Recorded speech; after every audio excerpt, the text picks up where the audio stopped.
കാട്ടാനാക്രമണത്തിൽ 42 വയസ്സുള്ള സീത കൊല്ലപ്പെട്ടു.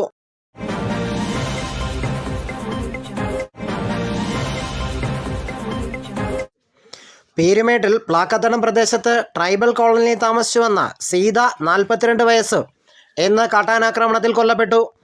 ഇവർ ഭർത്താവ് ബിനുവിനും മക്കൾക്കുമൊപ്പം വനത്തിൽ വനവിഭവങ്ങൾ ശേഖരിക്കാൻ പോയപ്പോഴാണ് കാട്ടാനയുടെ ആക്രമണമുണ്ടായത്. സീതയെ കാട്ടാന ചുഴറ്റിയെറിയുകയായിരുന്നു. ഒപ്പമുണ്ടായിരുന്ന ഭർത്താവ് ബിനുവിനും കാട്ടാനയുടെ ആക്രമണത്തിൽ പരിക്കേറ്റ് ചികിത്സ തേടിയിരിക്കുകയാണ്. നമ്മൾ 12 വർഷമായി കാട്ടാന ശല്യം നമ്മൾ നിരന്തരമായിട്ട് പറഞ്ഞുകൊണ്ടിരിക്കുന്നതാണ്.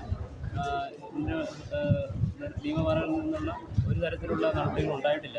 അതിൻ്റെ ഭാഗമായിട്ടാണ് ഇപ്പം തുടർച്ചയായിട്ട് ആന വരികയും നമ്മൾ പാട്ട് വെച്ച് കൊട്ടി ഓടിക്കുകയും ചെയ്യുന്നുണ്ട്. എന്നാലും പറമ്പിലൊക്കെ കൃത്യം രാവിലെ തന്നെ മഴയാണെന്നുണ്ടെങ്കിൽ രാവിലെ തന്നെ പറമ്പിൽ ആനയാണ്.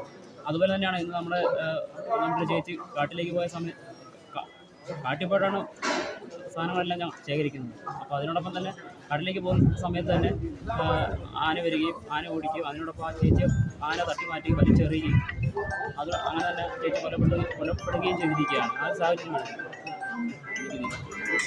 ഈ പ്രദേശങ്ങളിൽ കാട്ടാനയുടെ സാന്നിധ്യം സ്ഥിരമായി ഉണ്ടാകാറുണ്ട് എന്നും ബന്ധപ്പെട്ട അധികാരികൾ വേണ്ട നടപടി സ്വീകരിക്കുന്നില്ല എന്ന ആക്ഷേപവും നാട്ടുകാരുടെ ഭാഗത്തുനിന്ന് ഉയരുന്നു.